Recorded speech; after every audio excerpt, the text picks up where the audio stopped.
Roses are red, violets are blue. We still don't have a government, so screw you!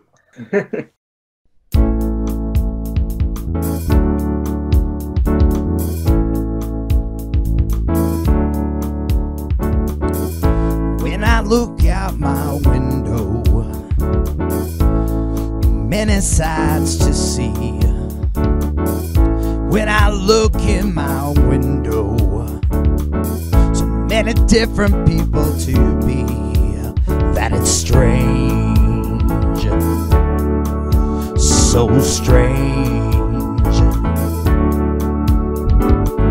You got to pick up every stitch. You got to pick up every stitch.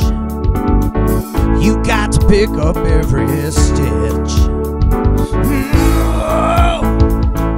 Must be the season of the witch. Must be the season of the witch. Oh, must be the season of the witch.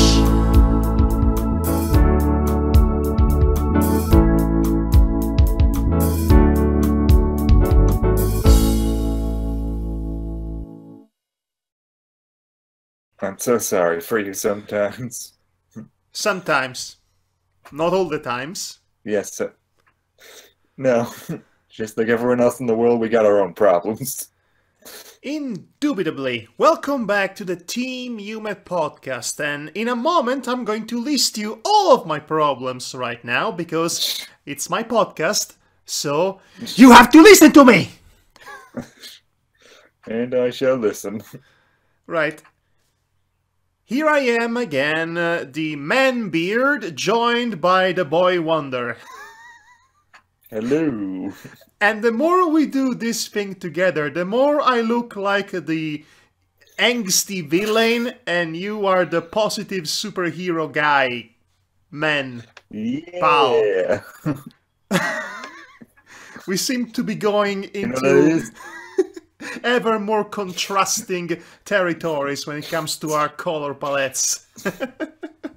You know, it is sort of funny just with the whole WhyBoy character, actually, when I designed his new costume and all that with Nero. Yeah, the whole question mark on the chest thing, that's for a superhero insignia, actually. Like, he's not a superhero, he's just got a question mark insignia to answer all the questions. Yeah. And here I am, dressed in black, black beard, black hair. I look like an evil magician. Pick a card. Yeah. It's the card of your doom. I wish I had real cards so that I could actually make this joke funny, but prop comedy aside. So a lot has happened in the last month, almost 2 months or so. But the one thing that hasn't happened is a government for my country. Oh dear. Yes, also the internet has not been fixed yet on my end, so... What would that be?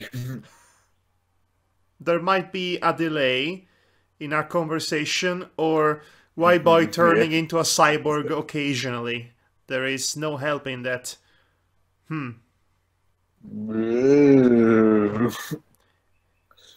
Yes, we are experiencing a delay right now, in fact. Conversation like 2 seconds in the future. Pretty much. Anyway, it's going to be annoying instantly. Okay, so... As I said, we still don't have a government, as it were.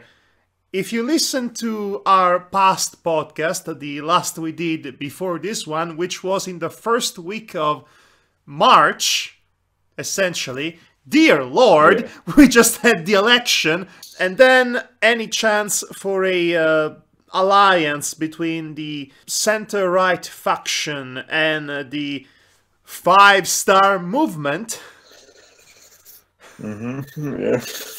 were being constantly dashed away by the insistent presence of good old Silvio Berlusconi, who was like, I don't like this people. But guess what happened as of last weekend? Berlusconi is out, presumably forever, so now we can proceed to actually make a government 2 months after the elections! Yay! And now we wait for the next chapter of this drama by seeing how the respective leaders of the center-right faction and the five-star movement can ever get along. No. Yeah, no. No, they will not. Just like any parties in the whole world, they can't work together. But they have to, otherwise no government, and another election that resulted into pointlessness. Mm-hmm. Anyway, all of that aside, I thought it would have been nice to give you a much acclaimed and wanted sequel to that all-political spiel I delivered almost 2 months ago, dear lord. I really wanted to try and do this podcast earlier, but as it turned out, I had to be cursed with bad internet and isolated phone lines for as long as one can possibly survive. Yeah, that makes it very hard to do a podcast, and I've just been, for the last 2 months, been working on final projects. So I've been running around doing all sorts of fun things. You know, crazy. Tell us about it. Basically, one of my last communications projects. Yeah, it's a big delay. Oh god, it's did so many things. God, I'm so tired of just school in general now. Basically, just the worst case scenario was just like I had a whole communications project where I had a group together to make a presentation about like digital filmmaking in general, just the leading figures of it. What do you think happened to that group? Just as the weeks went on, it went from 5, 4, 3, 2, 1, myself. Are you winning the Hunger Games or something? Winning the only one in the group actually getting marks games. And it's just more annoyances like that. There were 5, but then there were 4, 3, 2, 1, and then there were none. Is this a novel by Agatha Christie you're living in?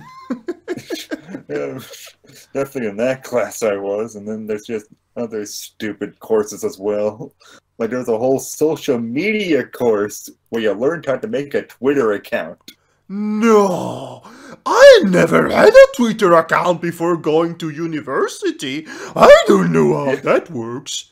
Yeah, yeah, it's just basically a whole course about like doing basically the PR for the school. Just do like photos in the schools. Just like, oh wow, look, the college is so awesome, man. Ooh, hashtags. Yes, I knew the school Teach you system anything about is social media. completely out of touch, but this is ridiculous.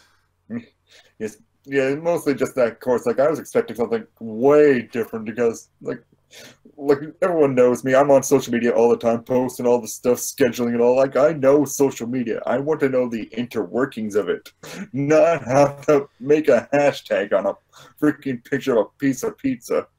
We must learn about the algorithm, man, so that we can crack it. I'm in. We must all become hackers, man. Oh. It's sad to know that that is actually the legitimate way to actually try to win this system. You gotta learn how to crack the algorithm to basically be all popular. Okay, I remember when I studied something along these lines back in my university days.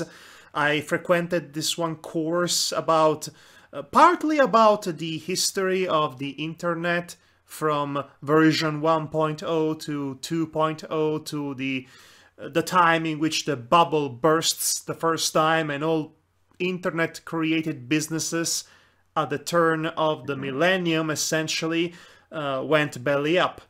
And then there was also included a study in the power of the media, the social media, and the internet compared to the old media. So it was a interesting course on paper, and it was something that I had back in 2005 and 2006.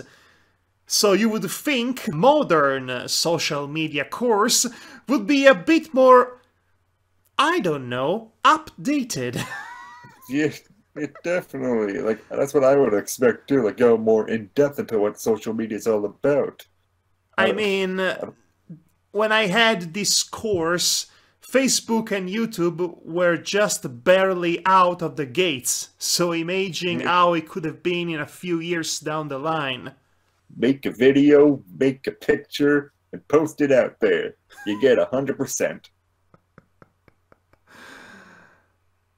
Is university completely useless?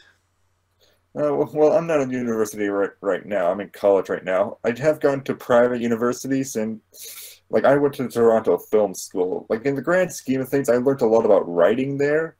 It was useless in the sense that I didn't have any job prospects after it. I just had like, oh, I have all these good script ideas. No one to show it to though. So, garbage.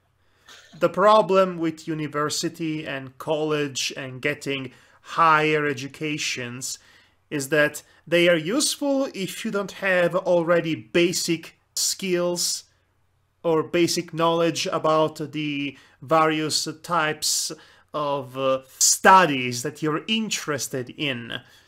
University was definitely useful for me to learn about films, film history, film study. It does not give you any practical skill for the real world outside of it, but at least it can make you feel self-important. The problem is that if you're going to university to learn a proper practical craft, such as drawing, graphic designing, animating, and filmmaking, you might be much better off in learning all those crafts by yourself to begin with, and it's especially easy to do so nowadays with all the tutorials online. The only reason why you would want to end up in a prestigious university is in the off chance that you might be able to make contact with important people that might springboard your career in the future. Why do you think so many aspiring animators end up at the Cal Arts in California?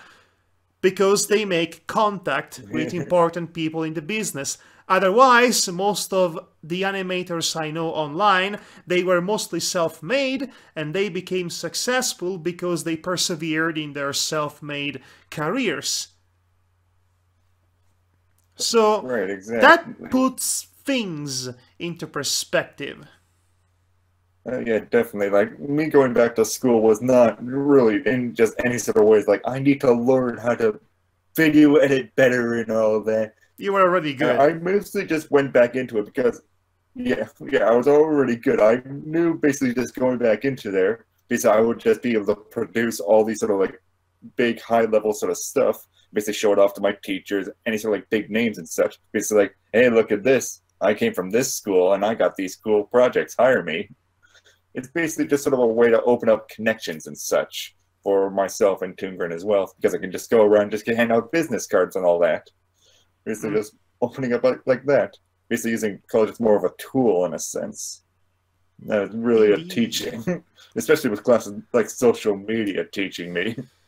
Anyway, I did not comment to your new hairstyle. Hi there, Justin Bieber! Yep.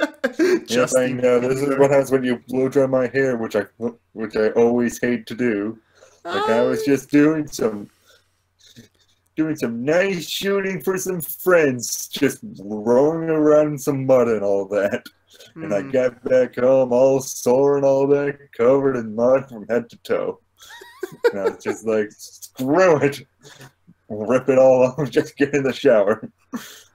And then I realized, like, oh god, I got a podcast to do. I can't go on looking like a wet dog. Instead, you look like So Justin now I Bieber. look like this and combed it so. And I did say, in fact, Justin Bieber instead of Bieber. I don't know if you have caught the subtle joke there. Yeah, I've got it. I've got it. No worries. I've heard the Justin Bieber jokes. He is a darling and a beaver. And he's Canadian, if I'm not mistaken. He is indeed. But now he's the US's Oh, problem. Canada, the absolute worst. And there's your mom that called you from outside. Oh, Canada, oh, Canada. I am probably singing the wrong song. And I'm completely out of tune. But I don't care because it's my podcast and you have to like it. Ah, yep, indeed. That went to a weird place for a moment. Let's switch gears. Right. What gear should we switch to? Right, so as I said, a lot has happened in the past 2 months that we had not had the chance to discuss, and at this point in time we probably won't have the chance to discuss anymore. I mean, the less we say about hashtag change the channel, the better. Also because... I already said, I said my piece on that in the last video and just not going to comment on it anymore unless actual Channel Awesome says something actually worth a damn to talk about. They might release a video answer next, Not as far as I know. Salon article that just came out with... Oh, joy. The awkward delay really added. The one thing I'm going to say is... really added to the atmosphere there. This is the best podcast. Oh, God, I just... It's such an annoying situation now, and just depressing as well. Well, there is But one yeah, silver I won't say any lining. more on it. What's that? Guru Larry is the winner of the first ever Channel Awesome Hunger Games. Yeah, it technically is. Like just from like just sort of a rumor mill and all that. Just Brad, Doug, and his actors and such are all on their own Discord and basically just doing their own thing. So Guru Larry's the last one, the last legitimate one of Channel Awesome. Guru Larry of all people, that's surprising. He was barely a presence in that community. Yeah, Larry has been like doing his own thing on YouTube for many years. Like me and him have talked a few times, and he's an awesome guy. Channel Awesome wasted him. Like he's such a big name on YouTube. Why didn't they push him? I like his voice. Hello, I'm Guru Larry. I come from England. Can you tell by my accent? Anyway, let's talk about facts and games. Did you know that this game has a glitch that allows you to see the boobies of the girl? Terrible impersonation, I know, but... It's such a flow to his voice in all his videos. It's always such a delight to listen to him like that. Hello, I'm Guru Larry. Not that voice. Right. Congrats to Larry for winning the Battle Royale and what have you. So, like I said before, a lot has happened. For example, last week alone, there was the new Netflix show, Aggretsuko or Aggretsuko, which is a Sanrio IP that I have already been a fan for quite a while. I watched the original animated iteration of Aggretsuko, which is now about 100 episodes long, and each episode is 1 minute long. It was a very dry presentation, just barely the time to have a setup and a punchline. So it's refreshing and interesting to see this new Netflix show out and about. basically expanding on what was already presented of Aggretsuko into longer form episodes. And I definitely have already recorded my thoughts about it, and they will go up in a separate video from this. So I shall talk about something else instead. Are you perchance familiar with Aggretsuko? Unfortunately not. I haven't been really keeping up to date on a lot of the animation field, honestly. Like, just with the whole school and all that, like, a lot of things have fell by the wayside, and basically just me just trying to play catch-up and all that. I'll say this to you, without like, spoiling the last thing anything. that I watched was Isle of Dogs. I'll have to watch that too at some point. But anyway, I fully recommend Aggretsuko to you. If you have to watch one anime this year, make sure it's Aggretsuko. Okay, then I'll definitely get around to that. It's really good. Interesting. And it's painfully relatable too. Oh, nice. And it's cute and grounded at the same time. Imagine Hello Kitty when she grows up and she has to find an office job. Oh, I do recognize that now. I've seen YouTube trailers of that. It does look really cute and definitely grounded as well. The animation style is very understated, but it has its own moments of grandiosity. It is a really good animation with a really simple aesthetic that calls back the flesh style of the original series. But I've said too much. You can hear the rest of my opinion about it in the video that's probably already gone out by the time this podcast is released to the public. So let's talk about something else that has been... That delay is so wacky. I've been itching to talk about it for a while now, and I believe you too have been itching somewhere.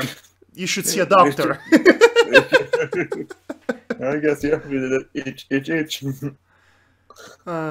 We are talking about the trailer, not the final product yet, but the trailer for Bivsy Pop's Hazbin Hotel. Before we gnaw our teeth, we sink our carnivorous jaws into the dissection of this trailer, let's talk about the background, as it were. We both have been following this artist, this animator, for a time now. In fact, if you recall, we once did a podcast in which we reviewed her now seemingly defunct webcomic, Zoophobia. Right. Yeah, it has a very interesting art style to it, but we just were a little indifferent on the story at bits. I will freely admit that I may have been a bit too harsh on Zoophobia when we reviewed it.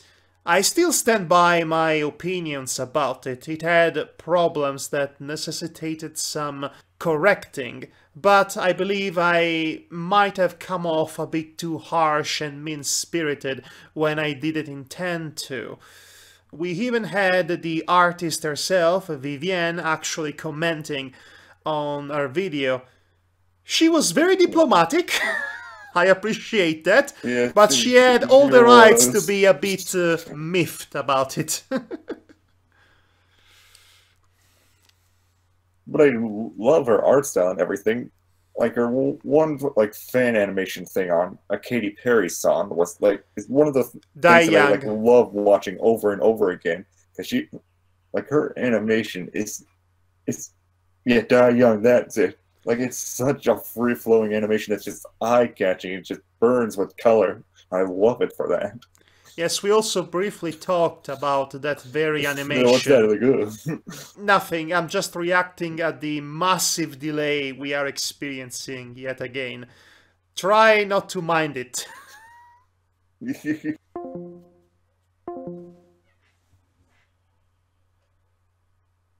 As soon as I said try not to mind it, the connections call just dropped down a canyon.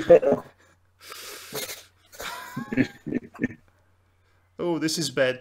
So anyway, we also talked a bit about the animation in that music video we just mentioned in the original Zoophobia podcast. I like the animation and the style, although I was of the idea that she might have been too enthusiastic about it for her own good. Because yes, in my experience, believe it or not, there is such a thing as too much animation in an animation. If it goes completely out of control, you might end up in a situation akin to a Glenn Kennedy animation or a Masaki Yuasa, which are both interesting examples to study, I have to say. But it's not quite on that level, so it's a good thing that this new project of hers, Hazbin Hotel, and I use the term new with several caveats, which I shall expand upon in a moment. I am glad that there is an entire crew of talented animators working together with Vivienne to create Hazbin Hotel.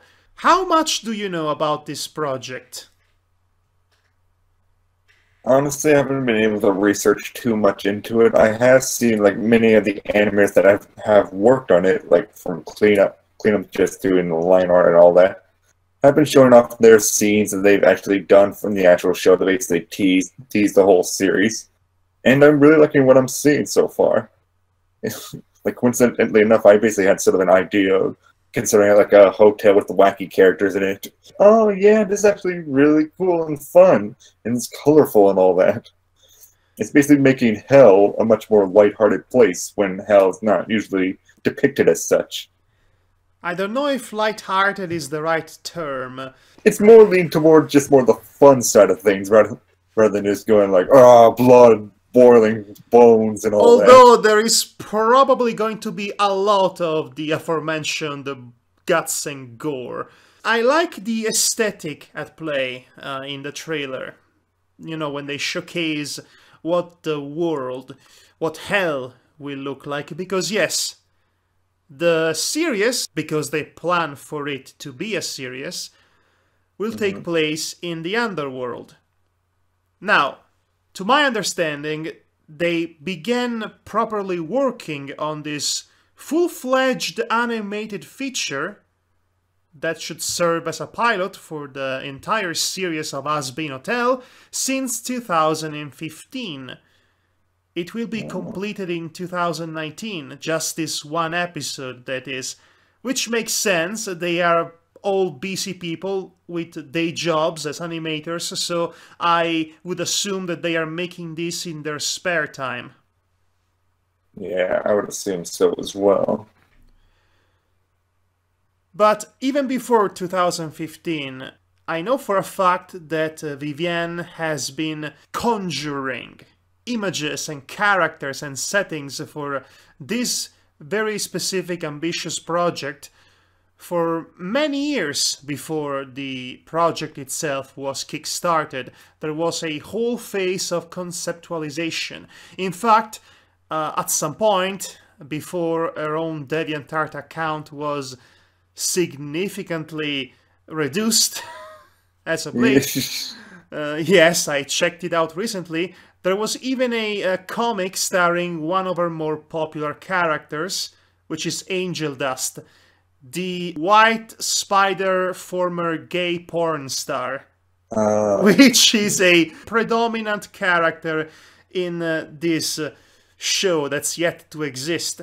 And it was already one of her more popular characters years before anything relating to Hazbin Hotel was even close to become a tangible reality. So that says a lot about the power of good, interesting character design and style. Oh yeah, definitely. There was even a theme song for Angel Dust on her YouTube channel. Oh yeah? Man, I never heard that one. Now I feel bad that I wish I did hear about it. Basically, if you've been following Vivienne's work for as long as you might have, there were two projects that she was very involved with. One was the Zoophobia webcomic, which she had to quit momentarily to focus on her animation business. Right. And the other was the project that she really wanted to make above everything else. And yes, it is exactly what this trailer that we just watched would entail, that it's going to exist. Yeah. Hooray for existence. You get the idea. We are all very excited about this project. We appreciate the animation and the animator behind it. We appreciate the idea of such a film. Actually, I don't know if it's going to be a feature-length film or a short film, but in either case, it should actually serve as a pilot to this eventual TV series or Netflix series. I don't know what the long-term plan is, but for now, they are focusing all their energy and free time to bring this one episode to life in 2019. So, with all that in mind, let's talk about the trailer. Have you noticed the Dover Boys Easter egg? What? There is an Easter egg to that classic Chuck Jones cartoon. Oh, okay. I'm trying to think of it, but I can't picture on the top of my head if I did see the Easter egg or not. So there is a scene briefly... And now I feel bad. There is a scene briefly in which we see the main character, Charlie, in the TV screen with several other smaller TV screens around the main screen, and in one of those TV screens, Dan backslide, plotting to get Dora. It's great, yeah. and I love it. Yeah, I love it too. It is such a fun, bouncy trailer. Just overall, it definitely just nails the tone that it really wants to set. It really just entices you to want to see more of it. I mean, we could speculate a lot about the plot itself, which I assume it is somewhere in between The Purge and Disgaea. And I'll expand on that. But I do like the tone that the trailer seems to suggest the final product would be like. A Disney-esque glamour with songs and dance and whimsicality, contrasted and juxtaposed by the more gritty, grimy, decisively less glamorous reality of literal hell.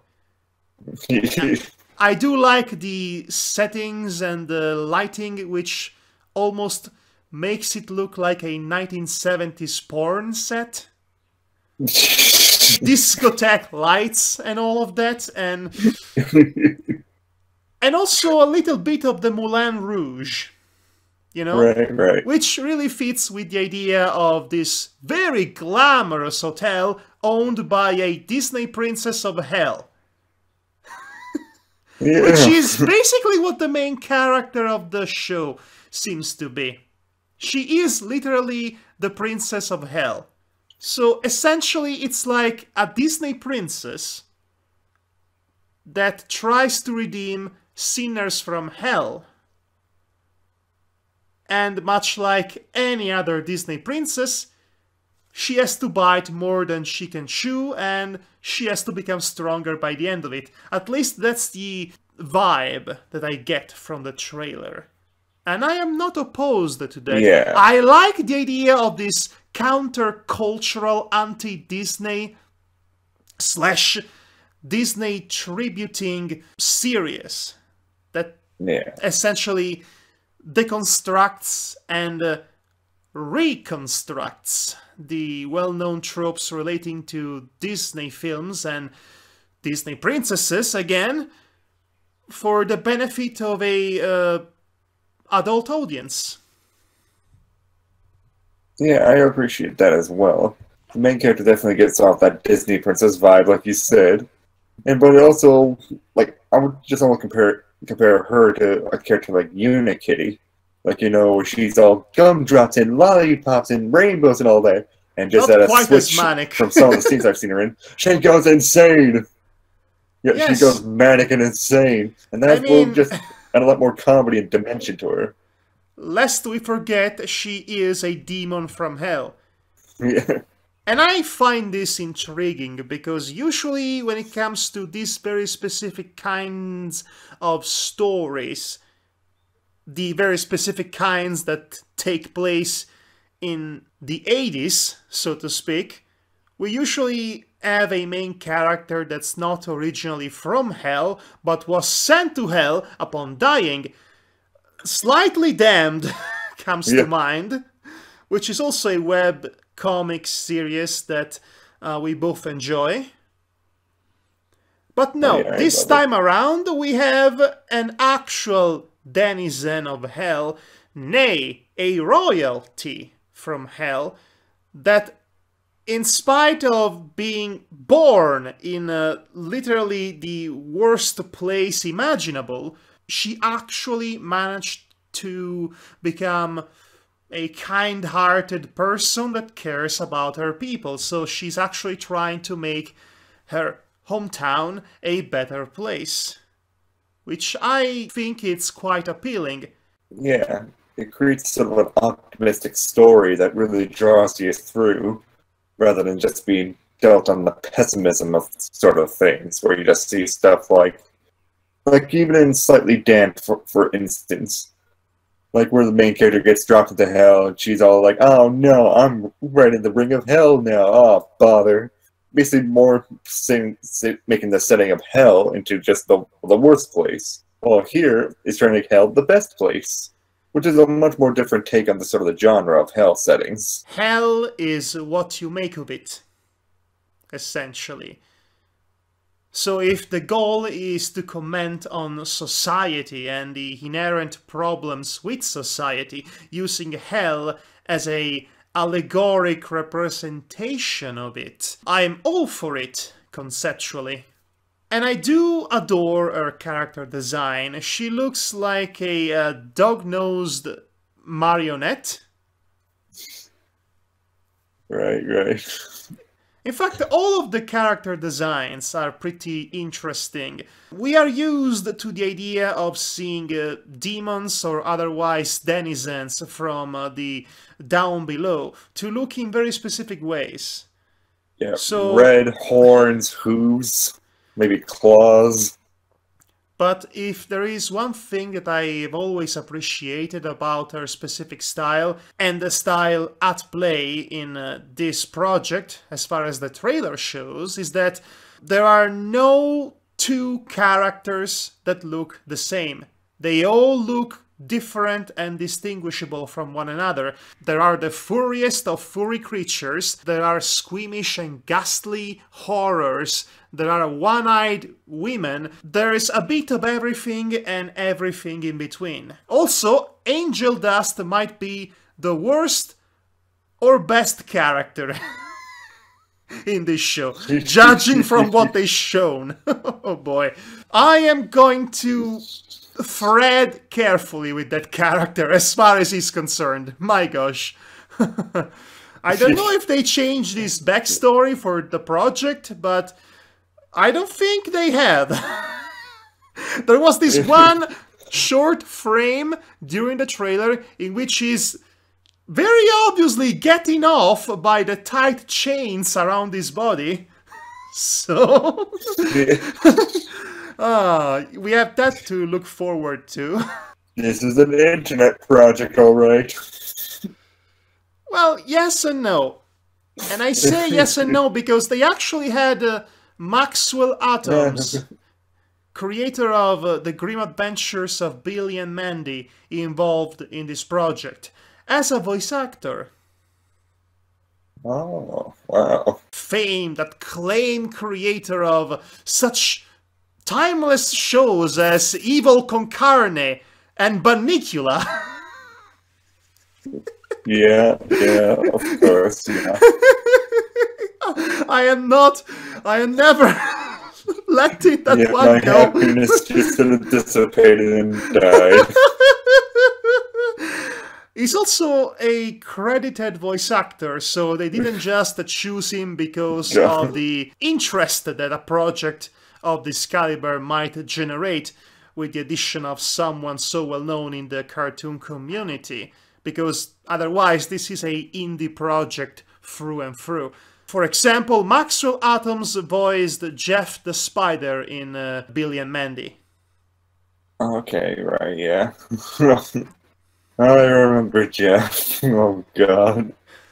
I was so sad for Jeff. Poor Jeff. So, Maxwell Atoms has arranged... I honestly don't know which character they're going to make him voice in the show or the film. If you skim the IMDb page, because yes, it has a IMDb page, he is credited among the voice acting cast, but it is not revealed which character he plays. Must be a twist. You to do more. Ooh. And it worked because... You'll have to see in 2019. My interest in this film resurfaced around the time I learned that Maxwell Atoms was being involved in this project. And that had me saying, wow, they really mean business with this new IP. They are not just doing it for fun or for the sake of doing it, for the sake of being able to tell, there, we made our own indie darling project and it's a one-off.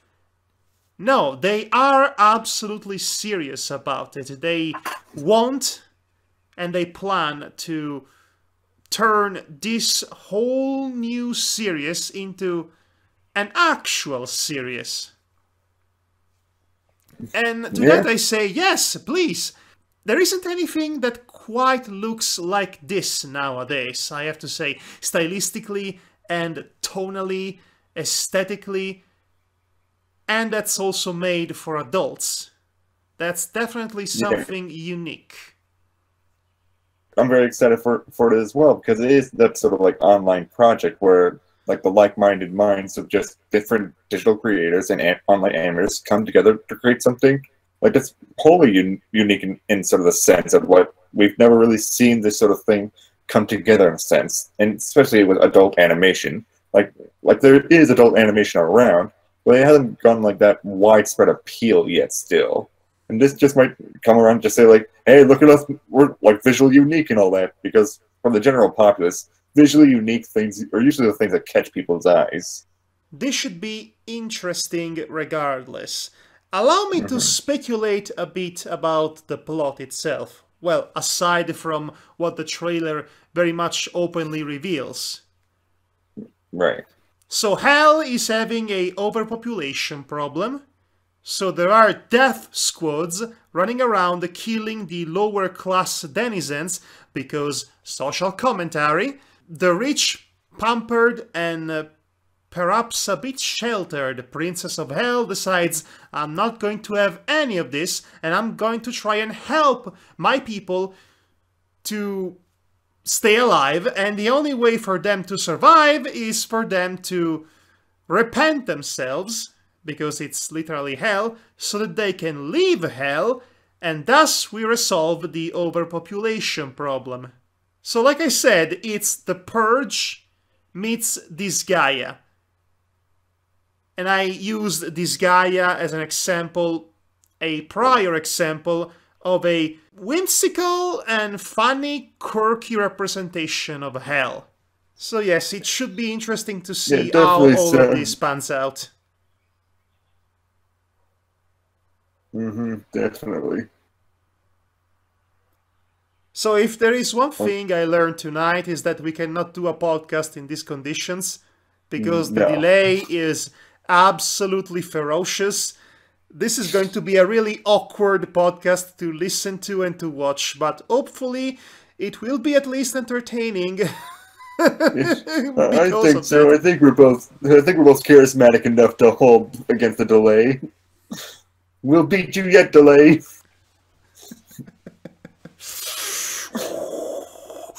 I see the path in front of me, the stars open, the night sky, and reveal my true destiny. And I'll go through you, delay, because I'm the ultimate warrior.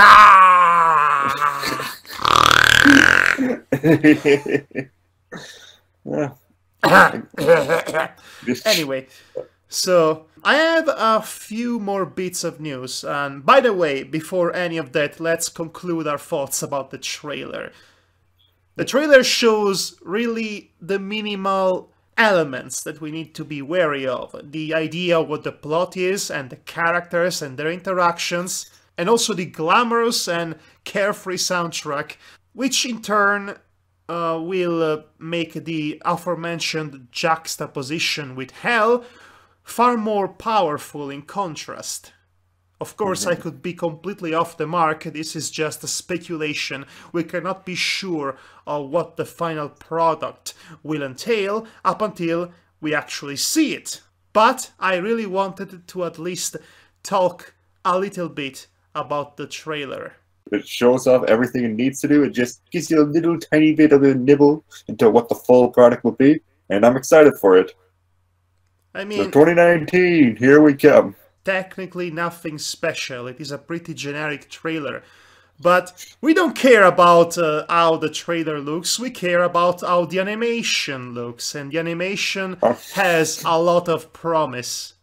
Honestly, I care about how the trailer looks as well, because I've been reviewing a lot of trailers recently for some work, and there are some really bad trailers around here, okay? I know. Oh, well, it's a decent trailer. I didn't say it was bad, but if you compare it to the kind of ridiculous, but at the same time also bombastic editing we are used to from certain franchises...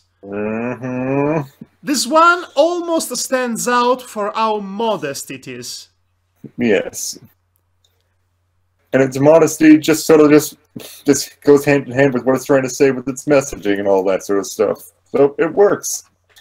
Right, so I've been reading a lot of comics in these past 2 months. I have to say, comics, or more specifically, comics found on the web, are becoming my favorite pastime.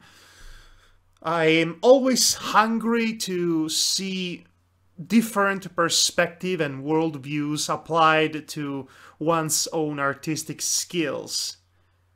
In that regard, I've also ordered a couple of graphic novels from emerging indie artists that I was really curious about. One is a graphic novel distributed by Image Comics, of all companies, that has been pretty much universally praised for being absolutely a masterpiece. It's titled The Pervert by Remy Boydell.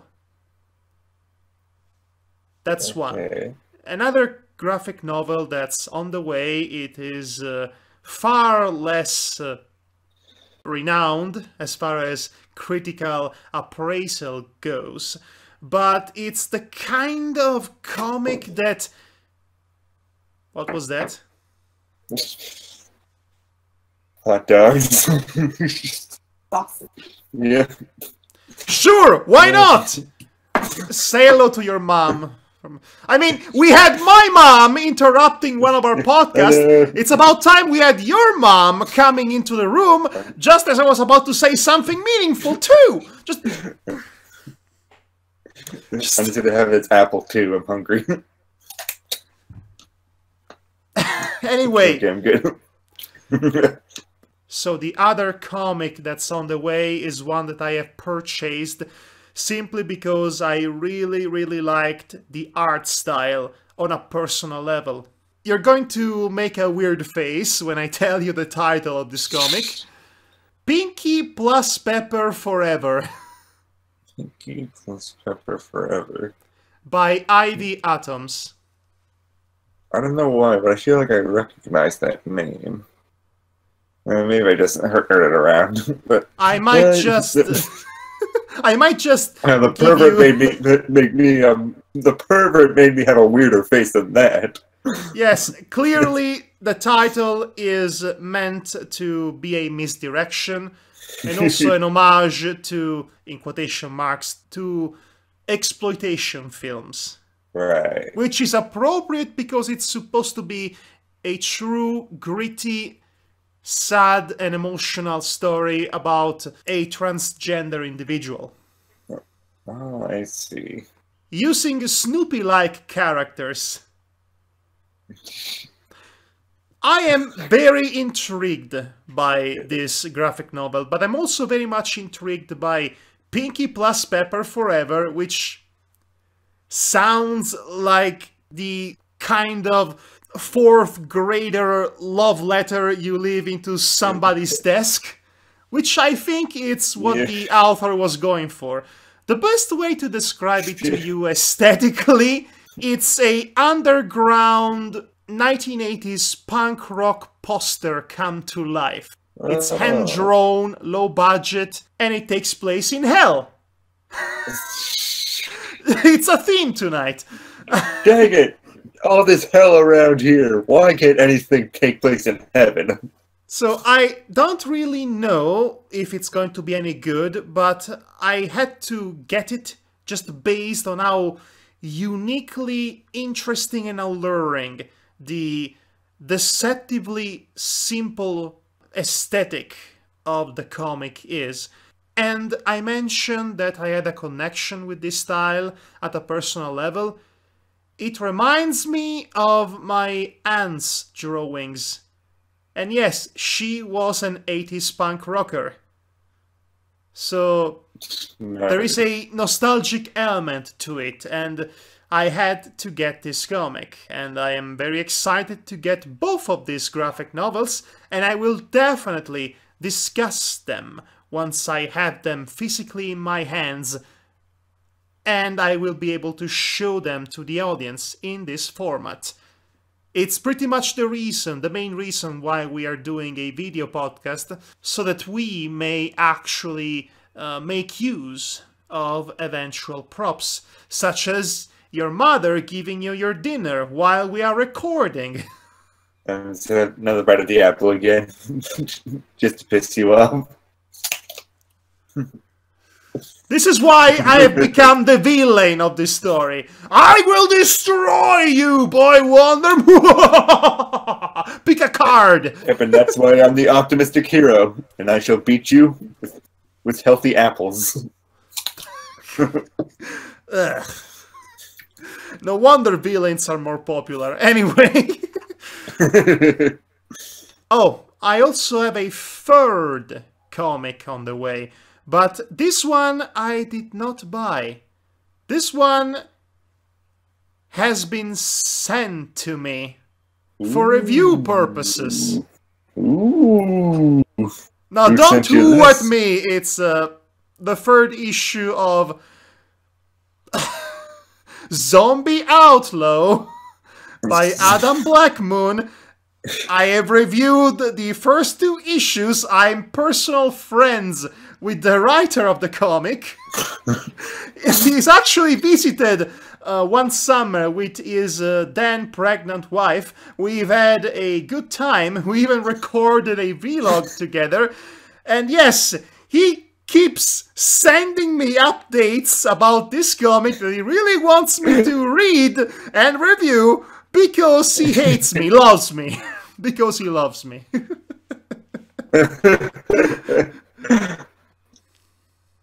And he knows how much I love zombies. He knows. Oh, he knows how much I love zombies. I adore zombies. I can never get enough of zombies. Very true. Very true. We all know your love for zombies.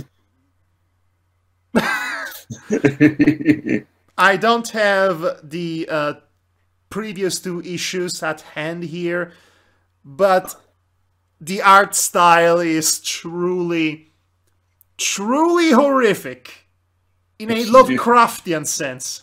Right. My gosh, it's It is the most unappealing looking comic I've ever laid eyes on. And that's saying something. It doesn't help my liking of it.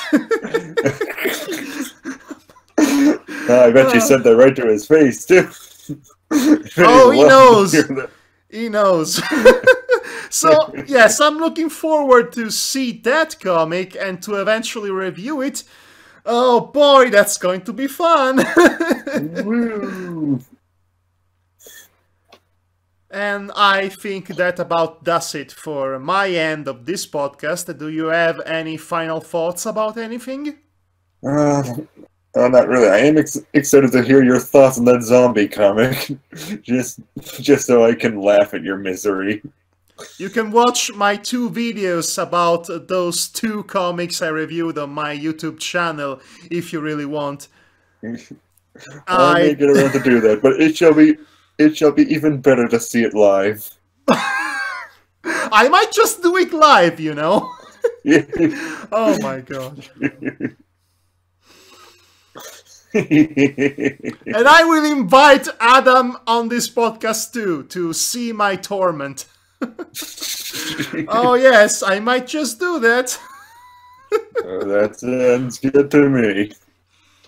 Right, okay, so this has been the man beard, Madhog Die Mustard, clad in black.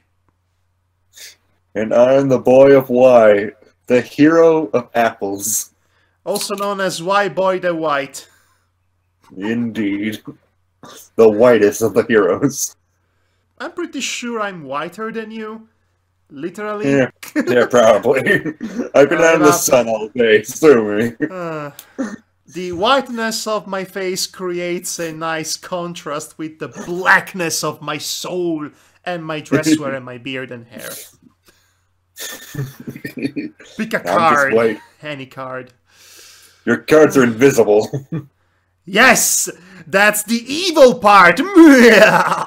No, I can't pick one then. That's how you fail. Oh. Any hoot. Thank you for joining us, everybody. We'll be seeing you next time, hopefully for a less internet delay charged podcast. Dang you, Delay. We shall beat you next time. Delay! We must join forces to defeat Thanos, I mean the Delay! Well, the delay's on your end, so you gotta deal with it.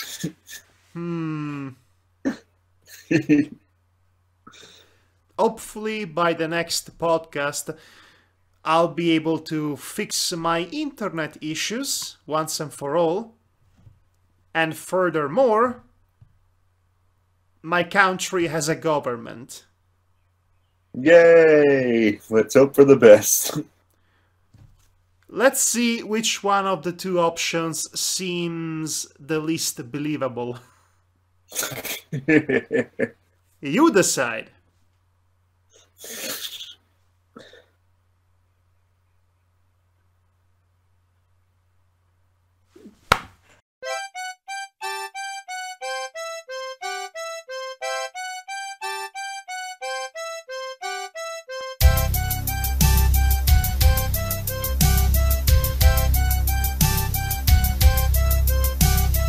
Right, before we go, before we well and truly leave you, let's do the usual pluggings. Yeah, all the plugins.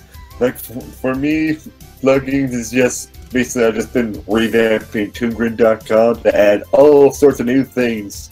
Got WhyBoy Spotlights back on the channel, and they're going to be coming up every, let me just double check, Sunday, Tuesday, and Thursday. So just expect those throughout the week. And just working still in my next Cartoon Corner, because I haven't been able to work on it, because I'm overworked. We should have done a Scooby Natural podcast. We haven't covered Scooby Natural yet, but I want to so bad. We can do it next time. Sounds good. Because I can say very quickly, I really did enjoy it.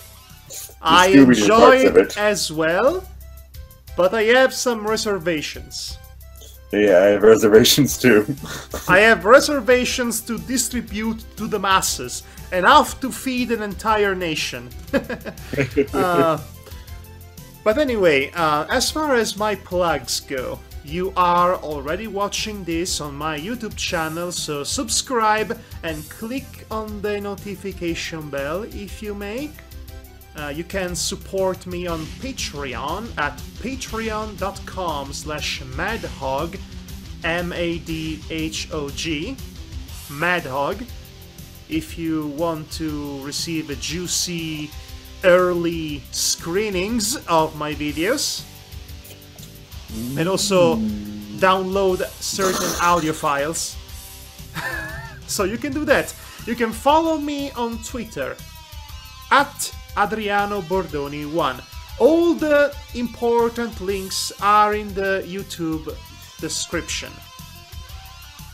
So that should do it.